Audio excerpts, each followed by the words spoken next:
네, 시장에서 숨은 진주를 찾는 시간입니다. 230 종목 캐치 오늘도 최수창 고수께서 함께하십니다. 고수님 안녕하십니까? 네, 안녕하세요. 자, 오늘의 주제 같이 확인해 보겠습니다. 네, 포성에 오르는 방산주 단기 고점이냐 비중 확대냐. 그렇죠. 최근에는 우크라이나 사태로 인해서 전쟁이라든가 또 북한 리스크 때문에 방산주에 대한 관심이 그 어느 때보다도 높습니다. 오늘은 이런 방산주에 대해서 특집으로 마련해 봤습니다. 네, 주수창 교수님 말씀하신 것처럼 방산주 최근에 관심이 높아지고 있는데 네. 과연 이걸 어떻게 봐야 되는지 좀 실적 측면에서는 또 방산주를 어떻게 보면 좋을까요? 우선은 이제 방산주들의 그 산업 형태는 수주 산업입니다. 네. 그러니까 수주에 대한 기대감, 모멘텀이 확산되는 게 주목이 되겠죠. 과거 우리가 90년대 후반부터 2000년대 초반 조선주들에 대한 수주가 급속적으로 커지면서 그에 대한 실적 반영을 먼저 미래 가치로 땡기면서 주가가 상승한 시기가 있었습니다. 그런 것처럼 방산주들은 수주기 때문에 수주 계약 모멘텀에 대한 기대감에 따라서 주가가 선반영하는 흐름을 보여줄 수 있다는 얘기죠.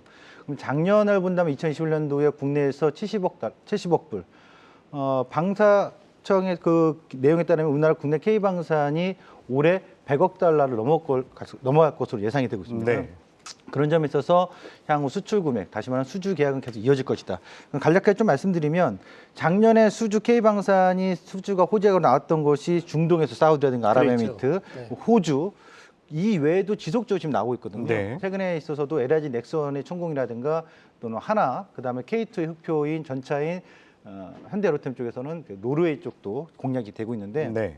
이런 수주 소식들이 지속적으로 이어질 수 있다. 이렇게 좀 보셔야 될 것 같고 또 하나는 대부분 지금 미사일이나 지대공 미사일이라든가 전차 쪽이긴 합니다만 잠잠한 소식이 하나 있어요. 그것이 바로 이제 미국 고등훈련기. 정확히 말하면 이제 고등훈련 전술기인데 이 공군 고등훈련 전술기가 올해 수주권이 있다 없다 말들이 많거든요. 네. 이게 주목할 건이 있습니다. 하나는 TX 사업이라서 2018년도에 미국 공군에서 발주해서 사업을 보잉이 획득을 했는데 그 사업이 네. 끝난 줄 알았는데 작년 10월 12일에 문건이 하나 공개됐습니다. 미국 공군에서. 그 문건이 뭐냐면 또 다른 별도의 사업 훈련기에 대해서 발표가 됐거든요. 그 부분이 이제 올해 주목이 되는 상황이기 때문에 100대에서 400대 정도의 해군이 아니라 미 고등훈련기 쪽에서 또 다른 사업 발주권이 주목이 된다는 점 주목해야 될 것 같고요. 네. 그다음에 이 부분에 있어서 수주 소식 이후에 조선주하고 좀 비교를 해보면 특히 이 항공기 쪽에서의 수주 같은 경우는 후속 정비 지원 사업이 상당히 많습니다. 그렇죠. 아무래도. 예를 들면 전투기를 하나 쓰면 노후될 때까지 보통 30년을 보는데 네. 그 30년 마감할 때까지 AS가 계속 들어가죠. 그렇죠. 계속 프로그램 들어가고 AS가 계속 들어가기 때문에 다른 업체를 쓸 수가 없어요. 자동차 같은 그렇죠. 경우는 예를 들어서 현대차를 그렇죠. 쓰더라도 다른 정비소 가서 쓸 수 있습니다만 네. 전투기는 그게 안 되거든요. 그런 점에 있어서 후속 정비 지원 사업에 있어서 규모가 계속 커진다는 점 주목이 될 필요성이 있고 그리고 또 하나는 그 해외에서의 수주가 올해 항공기 쪽하고 그다음에 천궁.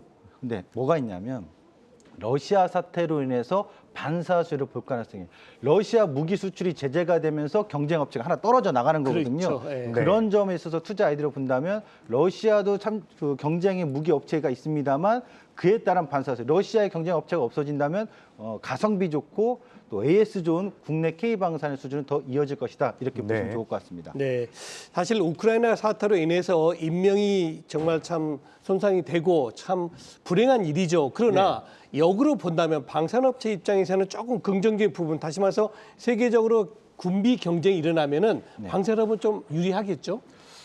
이런 점을 봐야 되겠죠. 전쟁이 터지면 당장의 무기를 지속해서 공급을 해야 되니까 탄약이라든가 이런 부분에 있어서 미사일이라든가 공급 업체들이 생산을 늘리면서 수혜를 받을 가능성이 있는데 지금은 뭐 전쟁은 일어나고 있습니다만 향후에 다른 국가들은 전쟁을 억제하기 위해서 군비 증강을 나설 가능성이 그러겠죠. 높아요. 네. 최근에 전인대에서 중국 같은 경우 최근 2020년도, 21년도에 6.6%, 6.8%의 국방비 예산 증액을 했는데 올해는 7%로 더 증가를 시켰거든요.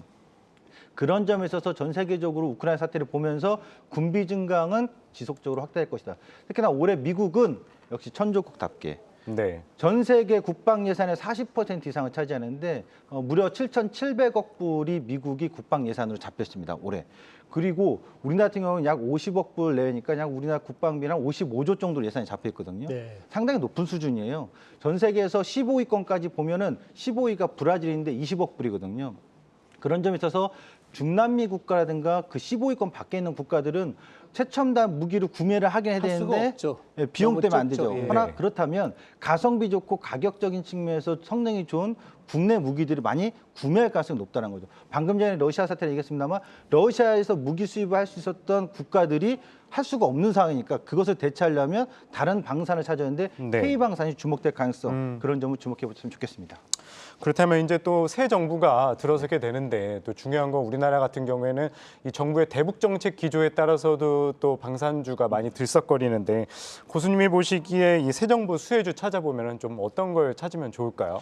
일단 새 정부에서의 이 방산 이슈가 안 네. 나왔으면 좋겠어요. 저는. 왜냐하면 이게 외교 안보 부분이기 때문에 우크라이나 사태를 좀 타산식으로 삼을 필요성이 있다라는 게 균형 잡힌 외교를 했다라면 나토 문제가 불거지지 그렇게 안 않고 됐죠. 우크라이나 이 사태까지 오지 않았을 텐데 우리나라도 마찬가지입니다. 4강의 열강들이 있기 때문에 균형 잡힌 외교를 하기를 바라는데 중국이나 미국 같은 특히 사드 배치가 나오면 그에 따른 지정학적 리스크가 불거질 가능성이 상당히 높고요. 그렇죠. 지금 사실상 러시아 같은 경우도 깊게 좀 설명을 드리면 좋은데 간략하게 설명드리면 우크라이나의 향후에 미국의 무기 체계, 미사일 무기 체계가 공급이 될까봐 그걸 우려돼서 먼저 전쟁이 또 일으키긴 한 건데 일단 우리나라에서는 사드 배치권이 하나 있을 거고 중국 또 하나는 북한과의 관계가 강경적인 어떤 정책 변화가 있다라는 점에 있어서 예고가 되고 있기 때문에 지정학적 리스크가 나오면 안 되겠지만 네. 이런 부분에 있어서 관심도가 더 높아지고 사실 국내 국방비 예산도 증액이 됐다는 점에 있어서 주목이 될 것 같습니다. 네.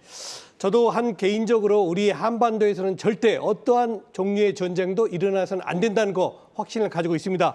자, 저 교수님. 네. 그동안에 꾸준하게 한국 항공우주를 주장하셨고 네. 금년에는 방산 산업이 큰 테마 중 하나다라고 말씀하셨는데 네. 오늘 한국 항공우주 대단합니다. 한번 진단해 주시죠. 제가 오늘 230 캐치에서 한국항공우주인데 특급 정보라고 해야 될까요? 많은 분들이 이 한국항공우주를 그냥 고등훈련기 수주 떨어진 회사로 알고 있어요. 네. 근데 주목할 게 하나 있습니다. 2018년도에 사업 TX 사업을 할 때는 경쟁업체가 레오나르도 이탈리아든가 보잉이라든가 치열했거든요. 결국 가격 전쟁에서 입찰에 떨어진 건데 이번에 아까 미 공군 훈련기가 또 다른 사업이 지금 발표가 될 주목이 있다라는 네. 점인데 굉장히 유력해진다는 거 봐야 될 이슈가 하나 있습니다. 네. 추정을 해보건데 윙락이라고 보잉 7T7A가 이것이 3D 컴퓨터 시뮬레이션으로 만들어진 거 설계가 된 거거든요. 그래서 보통 운영기 같은 경우가 한 10년 정도의 통상 기간을 보는데 5년으로 단축하겠다. 그래서 개발 비용을 줄였기 때문에 우리는 10조 원대로 수주를 해도 된다. 당시에 24조 원대 규모여서 351대의 전투기가 공급된 건데 네. 10조, 11조 원대를 무려 470대를 공급한다 했거든요. 시뮬레이터도 120대를. 그러니까 얼마나 그 큰 가격으로 저가 수주를 보잉이 한 건데 문제는 기술 결함이 발생했다고. 네. 윙락이라고. 혹시 우리 앵커한테 질문 드리는데 전투기 조종사는 손으로 할까요? 발로 할까요?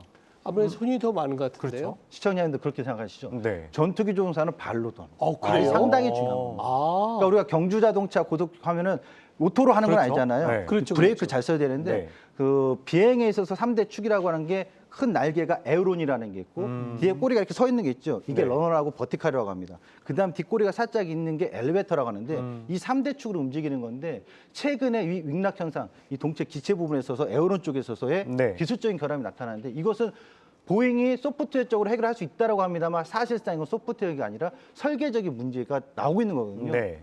그런 점에 있어서 T7A가 사실상 지금 미국 고등훈련기가 노후된 게 많기 때문에 작년에 사건이 2건 있었는데 일반적으로 전투기 사고 같은 게 좀 있긴 합니다만 작년같이 그런 고등 전술훈련기가 사건이 크게 나서 사망하는 사건 그렇게 흔한 일이 아닌데 네. 이례적인 일인데 이런 부분 때문에 굉장히 빠르게 지금 지탄을 받고 있거든요. 미국 내에서도 빨리 교체기를 노후화된 교체를 해야 되는 거 아니냐.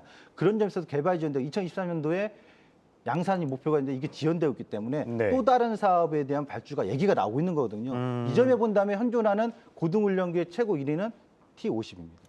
그런 네. 점에서 T50이 미국 고등훈련기에 대한 또 다른 사업 수주권이 올해 불거질 수 있다는 가능성과 추후에 미 해군에서의 고등훈련기가 또 미 해군 같은 경우는 T45인데 이것도 교체권이 상당히 크거든요. 네. 이런 점을 주목한다면 한국항공우주 단순하게 지금 주가가 많이 올라와서 부담스러운 국면이 아니라 지속 성장할 수 있는 모멘텀들이 상당히 많이 있다. 이렇게 보셨으면 좋겠습니다. 네, 지금까지 최수찬 고수와 함께했습니다. 말씀 고맙습니다. 네, 감사합니다.